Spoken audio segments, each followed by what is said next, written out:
रेखा जी, जब दिल्ली का चुनाव हुआ था तो आपको तो प्रोजेक्ट नहीं किया था मुख्यमंत्री के चेहरे के तौर पर, इसलिए आम आदमी पार्टी के लोग कहते हैं कि दिल्ली के लोगों ने इनको नहीं चुना, इन्हें दिल्ली पर थोप दिया गया मुख्यमंत्री के तौर पर। देखिए रजत जी, दो बातें कहना चाहूँगी। एक तो देश के 140 करोड़ लोगों के गार्जियन, देश के प्रधानमंत्री नरेंद्र मोदी जी, मुझे लगता है उनसे बेहतर कौन समझ सकता है कि दिल्ली के लिए कौन सही है कौन गलत है। यदि उन्होंने मुझे चुन के मौका दिया तो ये दिल्ली के लिए वो जो बेहतर से बेहतर कर सकते थे वही निर्णय लिया होगा। और दूसरा कि मेरे रूप में देश की आधी आबादी को सम्मान देना, एक महिला को मुख्यमंत्री के रूप में देश की राजधानी दिल्ली में मौका देना और वो भी पूरी ताकत के साथ, तो वो शायद ये सोचते होंगे कि ये भारतीय नारी है, ये अपना हुनर जानती है, जिस ओर से निकल जाएगी अपना रास्ता बना ही लेगी।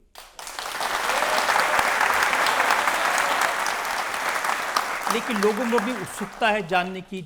जिस समय ये फैसला होने वाला था, मीडिया में बहुत सारे नाम चल रहे थे। कभी कह रहे थे कि स्मृति ईरानी दिल्ली की मुख्यमंत्री बनेगी, प्रवेश वर्मा के बच्चे टीवी पर बैठकर कह रहे थे पापा चीफ मिनिस्टर बनने वाले हैं, तो फिर रेखा गुप्ता कैसे बन गई?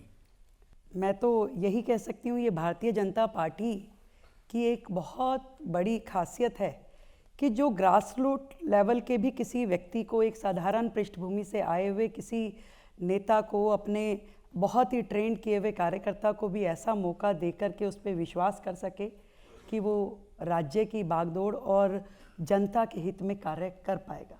तो मैं पूरा क्रेडिट जो है शीर्ष नेतृत्व को और पार्टी को देना चाहूँगी। वैसे बीजेपी में कहते हैं ना कि जिसके नाम की ज़्यादा चर्चा होती है उसको मौका नहीं मिलता, तो आपने कोशिश की थी कि मेरे नाम की चर्चा ना हो जाए? मैंने बहुत कोशिश की कि मेरे नाम की चर्चा रुक जाए पर आप टीवी वाले लगातार दिखा रहे थे कि महिला बनी तो रेखा गुप्ता बनेगी, तो मुझे कुछ मेरे मित्रों ने कहा भी गलत है, आना नहीं चाहिए। मैंने कहा मैं रोक भी नहीं सकती, जो हो रहा है ईश्वर की उसमें कृपा रहनी चाहिए। मुझे दिल्ली की सेवा करने का मौका मिलेगा तो पूरी ताकत के साथ करूँगी, और कोई और काम मिलेगा वो भी पूरी शिद्दत के साथ करूँगी। ये भी कहते थे लोग कि बीजेपी में जो पहली लाइन में बैठा होगा उसका नंबर नहीं आएगा, तो आप पीछे बैठी थी कि आगे बैठी? मैं बिल्कुल दूसरी लाइन में बैठी थी, पहली में नहीं बैठी थी। मैं भी तो 30 साल से पार्टी में काम कर रही हूँ, तो मुझे मालूम था कि पहली लाइन का नंबर नहीं आने वाला।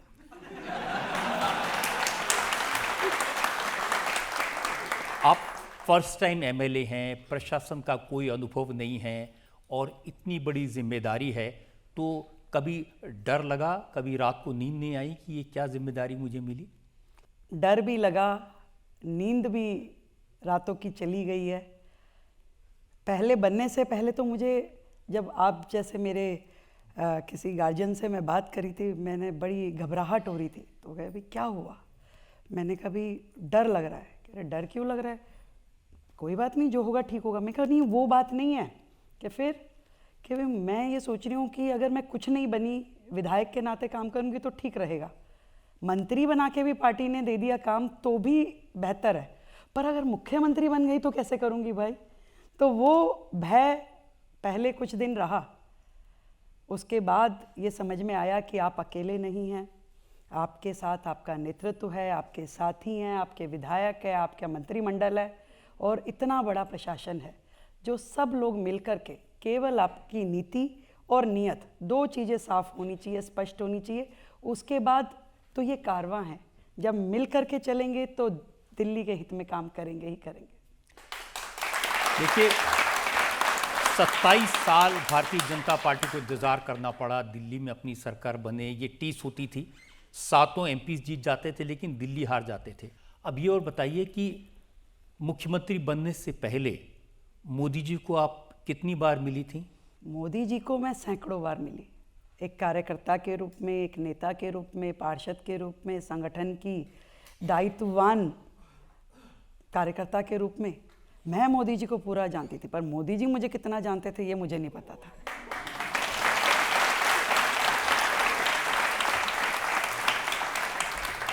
जो आम आदमी पार्टी के लोग हैं वो ये कहते हैं कि ये तो हरियाणा वाली हैं और वो ये कहते हैं कि हरियाणा में जो गंगाराम काशीराम आड़त वाले थे उनकी पोती है, तो इसका दिल्ली से क्या मतलब? अच्छा ये बताइए, दिल्ली का अपना कौन है?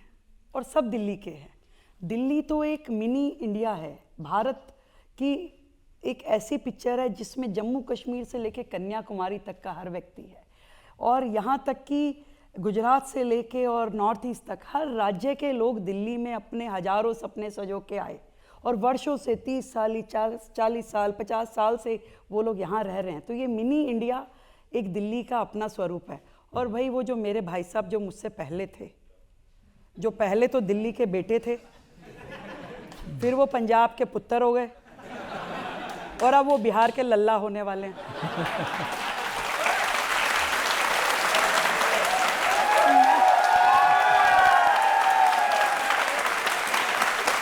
मैं तो दिल्ली की बेटी हूँ भाई, तो दिल्ली के लिए मेरा दायित्व है पूरी तरीके से फुल टाइम 24/7 दिल्ली की मुख्यमंत्री के नाते काम करना मेरा दायित्व है, और मैं कर रही हूँ। ये तो कहते हैं लोग कि पैर में चक्कर है,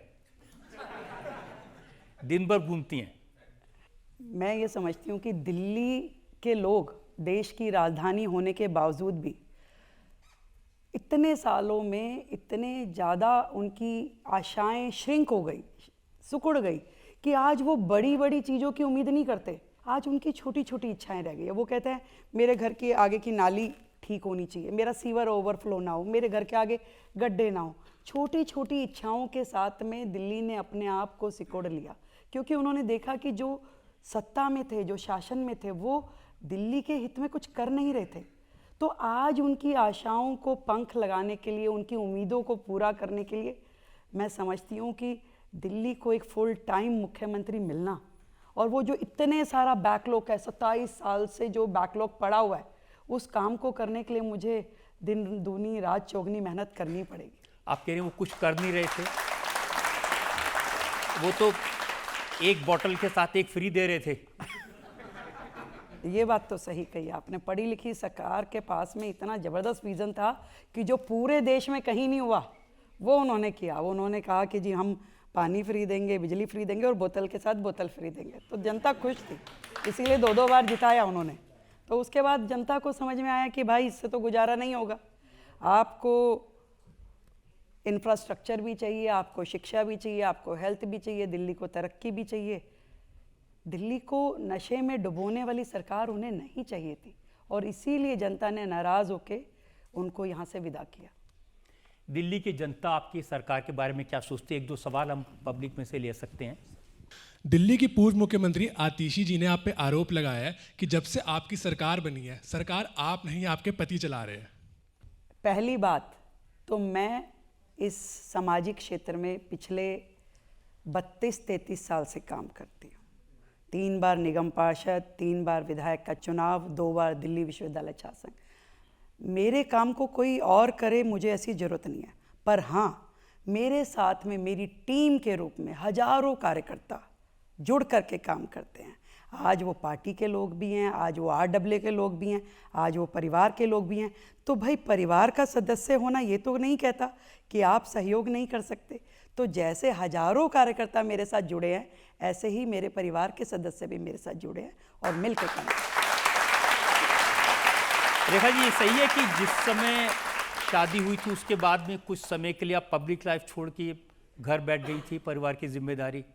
रजत जी, मैं तो एक ऐसे परिवार से आई हूँ जहाँ पे जब मैंने दिल्ली विश्वविद्यालय छात्र संघ का चुनाव लड़ा, पहले दिल्ली यूनिवर्सिटी की सेक्रेटरी बनी, तब तक मेरे परिवार में पता नहीं था कि ये क्या होता है।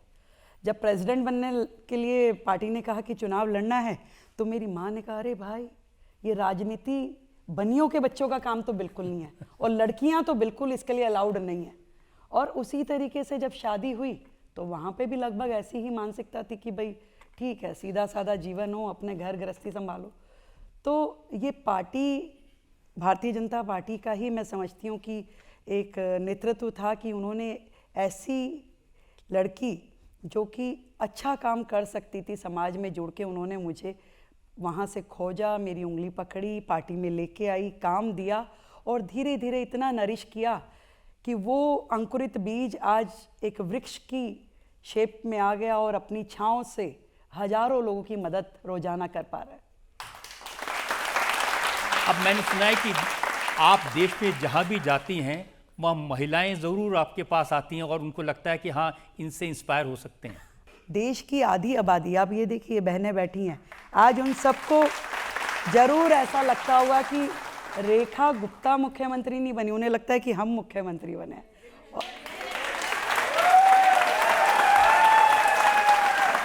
और उनका इतना प्यार मुझसे है कि मैं जहाँ जाती हूँ, आप और राज्यों के मुख्यमंत्री को देखो, कोई 2 फीट दूर नजर नहीं आएगा, पर जहाँ मैं जाती हूँ मेरी ये बहनें मुझे घेर लेती हैं, मेरा हाथ पकड़ती हैं, मुझे गले से लगाती हैं और इतना आशीर्वाद देती हैं। उनको लगता है कि जो जीवन में हम नहीं कर पाए, आज हमारी एक बहन को मौका मिला है, तो आप करिए, हम आपके साथ हैं। एक सवाल और ले सकते हैं रवि? वर्तमान में जितने भी मुख्यमंत्री हैं उनमें आपके पसंदीदा मुख्यमंत्री कौन है और आप उनसे क्यों प्रभावित हैं? मुझे मेरे पसंदीदा मुख्यमंत्री योगी जी हैं।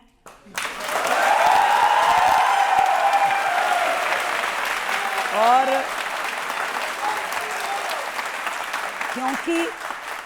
क्योंकि वो आप सबको भी पसंद है, इसलिए मुझे भी पसंद है।